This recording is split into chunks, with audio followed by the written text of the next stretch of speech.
ऐसे बच्चे जो है ना ज़्यादा से ज़्यादा 12 से 15-16 साल तक के बच्चे जो है ना बहुत ज़्यादा नशे में हैं। सिगरेट, बीड़ी और वगैरह ये जो है ना जो दारू है, गांजा है, सिगरेट पीते हैं भरी हुई। इनमें जो है ना इनमें ज़्यादा जो है ना ज़्यादा से ज़्यादा जो मतलब पहले हमने टाइम देखा उससे बहुत ही ज़्यादा दुगना हो गया। और यही लड़के जो है ना चोरी करते हैं, झगड़ा करते हैं, अपने माँ बाप से भी जो है ना झगड़ा करते हैं।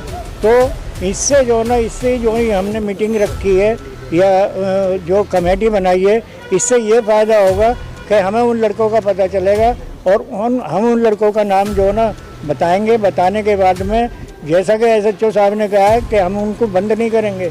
हम उनको जो 5 मिनट 10 मिनट बाद में उन्होंने बात करी है, उनको हम अच्छी शिक्षा अच्छी तरीके से जो बच्चों को, जो बच्चे ऐसे हैं जो क्राइम की दुनिया में है या क्राइम की तरफ बढ़ रहे हैं, नशे के आदी हो गए, उन बच्चों को आइडेंटिफाई कीजिए।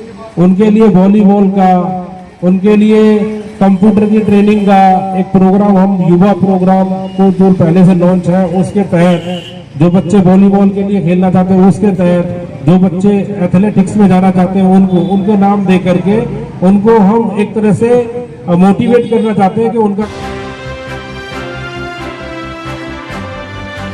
मैं एम नफीस रशीद, आप देख रहे हैं भारत न्यूज़ 247। एक मैसेज आता है मुझे भी सुबह के समय कि आज अंबेडकर कैंप को लेकर एक मीटिंग होने जा रही है मदीना मस्जिद चौक त्रिलोकपुरी के अंदर। थाना मयूर बिहार की पुलिस यहाँ पर मैं देख रहा हूँ कि भाई पूरी तरह से आकर मुस्तैद हो जाती है। और साथ ही साथ SHO, एडिशनल SHO व अमन कमेटी, हिंदू मुस्लिम एकता कमेटी व पीस कमेटी के लोग क्षेत्रीय निवासियों के साथ बैठकर मीटिंग करते हैं।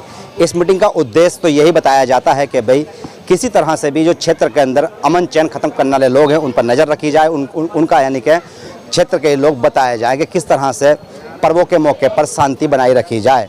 पुलिस ने काफ़ी कुछ बताते हुए ये भी बताने की कोशिश की है कि अक्सर छोटे छोटे बच्चे जो कि नशे की लिफ्ट में शामिल हो रहे हैं उनको हम कैसे बचाएं। और बचाने के साथ साथ माँ बापों के साथ पुलिस की भी जिम्मेदारी है कि उनको रोजगार में आगे लाएं या उनकी पढ़ाई को मुकम्मल कराएं।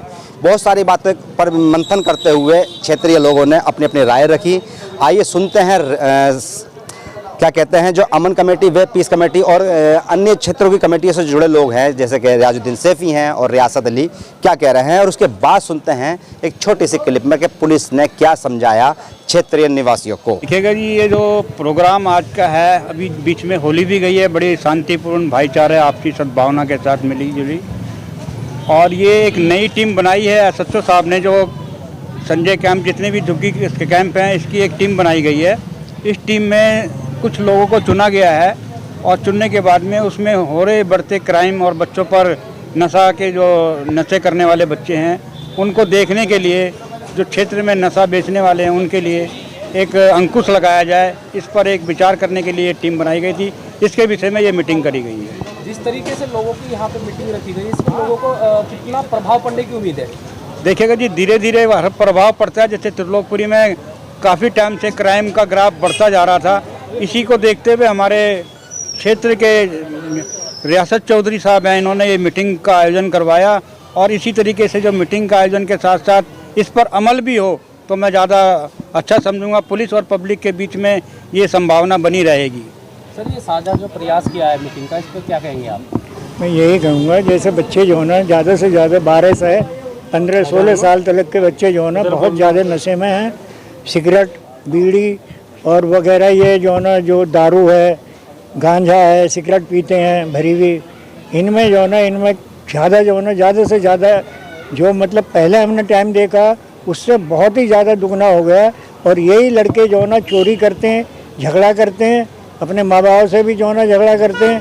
तो इससे जो है हमने मीटिंग रखी है या जो कमेटी बनाई है, इससे ये फ़ायदा होगा कि हमें उन लड़कों का पता चलेगा और हम उन लड़कों का नाम जो है ना बताएंगे। बताने के बाद में जैसा कि SHO साहब ने कहा है कि हम उनको बंद नहीं करेंगे। हम उनको जो 5 मिनट 10 मिनट बाद में उन्होंने बात करी है, उनको हम अच्छी शिक्षा अच्छी तरीके से जो है ना उनको समझाने की प्रयास करें। ऐसे जानना चाह रहे थे कि क्षेत्र में कितने लोग शामिल थे, क्या खाली मुस्लिम कम्युनिटी के लोग थे यहाँ पे या नहीं, सभी धर्म के थे और सभी धर्म के लोगों को बुलाया गया था। और मैं समझता हूँ अम्बेडकर कैंप से जो है ना महिलाओं आपने देखी होंगी, आप जानते हैं, सारी जो है ना सारी गैर मुस्लिम थी वो। और इसको जो है ना बहुत अच्छी तरीके से जो है ना वो चलाने वाले हैं। कौन कौन सी ऑर्गेनाइजेशन कह सकते हैं कि कौन कौन सी संस्थाओं ने यहाँ पे भाग लिया और कौन मतलब एक साथ मिलकर काम किया यहाँ पे? नहीं, संस्था तो जो है ना, संस्था तो अब जो जिम्मेदार लोग थे अभी वही जो है ना वही हैं। जैसे हमारी पिंकी चौधरी हैं और हमारे भाई साहब हैं, ये आए हुए हैं। हाँ, तो अभी जो है ना अभी हम स्टैंड बना रहे हैं एक, उसके बाद में जो है ना आगे चलेंगे। अभी क्या प्रयास रहेंगे आप लोगों के क्षेत्र के अंदर, क्योंकि बहुत बड़ा हमारे प्रयास ये रहेंगे कि बच्चे बिगड़े ना, सुधरें।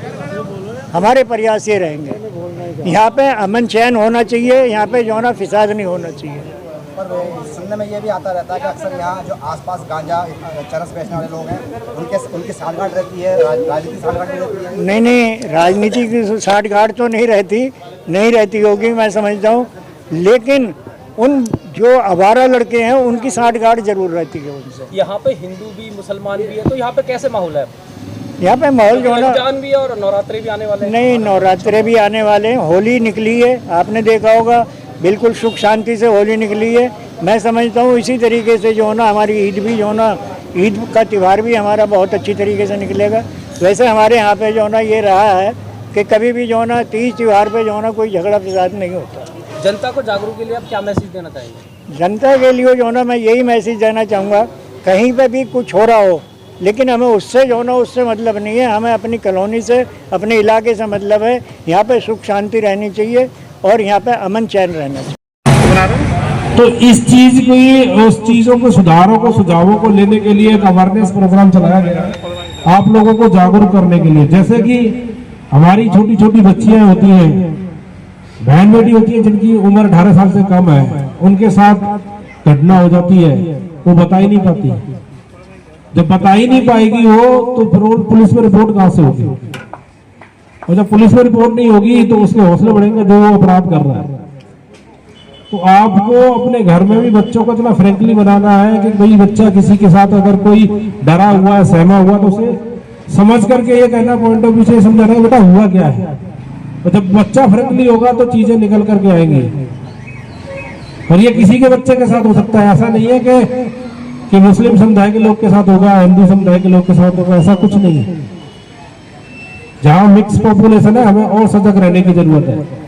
आजकल बच्चों को, जो बच्चे ऐसे हैं जो क्राइम की दुनिया में है या क्राइम की तरफ बढ़ रहे हैं, नशे के आदी हो गए, उन बच्चों को आइडेंटिफाई कीजिए।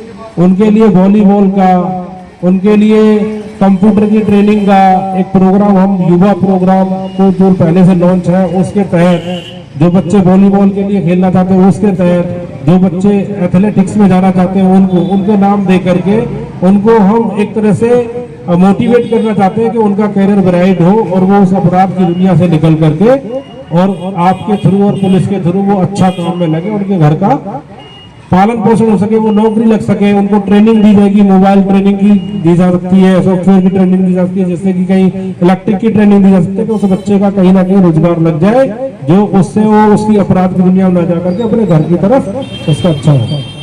तो पहला पुलिसिंग का मीटिंग का ये है कि उस बच्चे को वहां से निकाल करके और कहाँ लेके जाना है, उसके कैरियर को, उसके घर को चमन और अमन बनाने के लिए। उससे दो चीज के फायदे होंगे, एक तो अपराध कम होगा, अपराध कम होगा तो इलाके में अमन शांति बनेगी, अमन शांति बनेगी तो भाईचारा रहेगा। पुलिस पे जो प्रेशर होगा, आप जो इनपुट दोगे कि भाई यहाँ ये बच्चा हमें अच्छा वो लग रहा है, तो आप उसका नाम बताइए, डिटेल बताइए कि हमारे इलाके में अभी ये बच्चा चोरी कर रहा है जी, आप इसको पकड़ लीजिए, तो काफी चीजें शांत होगी। जब एक पकड़ा जाएगा तो दो अपने आप ही ऑटोमेटिक करना छोड़ देंगे। अब ये पुलिस के बीट को सबसे ज्यादा कौन करेगा? जो आसपास के लोग रह सकते हैं, उनको पता होगा। उसके बाद किसको पता चलेगा? जो बीट स्टाफ है, जो राउंड द क्लॉक बीट में मौजूद रहता है। उसके बाद फिर किसको चलेगा? डिवीजन अफसर को पता चलेगा। फिर मेरे लेवल तक बात आएगी, मेरे से फिर एसओ साहब के पास, एसओ साहब के पास, फिर एसीपी, फिर डीसीपी, फिर ऐसे हायर अथॉरिटी तक जाएगी जब तक वो बच्चा सब कुछ कर चुका होगा। तो सबसे फर्स्ट प्रायोरिटी आपकी है कि आप लोगों को ऐसे बच्चों को आइडेंटिफाई करना है जो फ्लूड लेते हैं, जो चाकू छुरी रखते हैं अपने पास, जो आए दिन लोगों को साथ मारपीट करते हैं। सुधारने का काम मेरा रहेगा, केवल मेरा आपसे इतना सा सहयोग है। आप उन बच्चों के नाम को आइडेंटिफाई कीजिए, आइडेंटिफाई करके और मुझे एक लिस्ट दे दीजिए उन बच्चों को, कि उसके कैरियर को बनाने की जिम्मेदारी मेरी है। ये जिम्मेदारी वो है, मैं उनको जेल नहीं भेजूंगा, मैं उनको कहीं और दूसरी जगह सेंटर होम नहीं भेजूंगा, मैं उनको उस रोजगार को वहां से हटा करके रोजगार दिलाने की कोशिश करूंगा, जिससे कि उसका परिवार का भरण पोषण होगा और उस बच्चे की लाइफ बचेगी। जब बच्चे की लाइफ बचेगी तो वहां पर क्या है, एक अमन चैन शांति का माहौल बनेगा। जब एक के घर में से एक बच्चा नौकरी लगेगा तो दूसरा बच्चा अपने आप ही चेंज होगा कि नहीं इसकी नौकरी लग सकती है तो मेरी क्यों नहीं। ठीक है, अब जैसे जैसे अब साइबर क्राइम जैसे आ रहा है उसके बारे में अवेयरनेस होना है कि भाई अगर किसी के साथ साइबर क्राइम हो जाता है तो किस पर रिपोर्टिंग करनी है। अगर कोई कॉल, जैसे कोई यहाँ पर मदद नहीं बनी, कभी कभी पीसीआर कॉल होती है, आधे घंटे बाद थाने में सूचना आती है, आपके पास नंबर होंगे जो आपके सोशल वर्कर है उनको आप फोन कर दोगे तो पुलिस एक मिनट, बीट कांस्टेबल 1 मिनट में आ जाएगा, SHO भी वही 2 मिनट में आ जाएगा। जब तक कॉल होगी उससे पहले तो मामला निपट जाएगा। और मेरे 3.5-4 महीने के पीरियड में सबसे मेरी ये अहम रोल यही था कि मैं पब्लिक के बीच में होता था, पब्लिक मुझे इनपुट देती थी और मैं वहां से पहले ही पहुंच जाता, या तो क्राइम को पहले रोक देता था या अगर हो गया तो वहीं में पकड़ लेता था। इसलिए क्राइम धीरे धीरे कम होता है। अब वो तो क्राइम को हमने वो दुनिया, हम उस समय उस पॉइंट पे थे कि क्राइम हो चुका है, अब हमें क्राइम होने ही नहीं देना, क्राइम को होने से पहले ही रोकना है। अब इसमें जिन जिन की जो समस्या रही होंगी, जिन जिन के जो प्रॉब्लम है, पहले वो अपने प्रॉब्लम बता दें और उसके बाद इसको फिर मैं डिटेल में और सुनना चाहेंगे तो बता देंगे, क्योंकि टाइम कम रहेगा तो आपकी प्रॉब्लम सुनने के लिए। तो बेसिकली ये जो मीटिंग है वो जो हमारे टीनेज के बच्चे हैं, जो बच्चे गलत संगत में पड़े हुए हैं, जो नशे के और उसके चोरी चकारी में फंसे हुए हैं, उन बच्चों को उस दलदल से निकाल करके उनके कैरियर को, उनके फ्यूचर को बेटर बनाने के लिए ये कमेटी रखी गई। जो उन इलाकों में जो जे क्लस्टर है, जहाँ घनी आबादी है, जहाँ पर ऑर्गेनाइज क्राइम होने की, नशा बिकने की, चोरी चकारी की ऐसी वारदातें आम होती हैं, उन इलाकों में उन बच्चों को अवेयरनेस रखने के लिए ये प्रोग्राम चलाए जाएंगे। इस प्रोग्राम की मीटिंग हर वीरवार को या बृहस्पतिवार को, शुक्रवार को होगी। जो आज आप अपने पॉइंट दिखाएंगे, ये मिनट्स ऊपर बन के जाएंगे, इसमें हमने क्या वर्क किया वो अगली मीटिंग में सुनाएंगे। ठीक है, आप जिसको जो समस्या है वो एक बार नोट करा दीजिएगा, बता दीजिएगा, हम कॉल करें।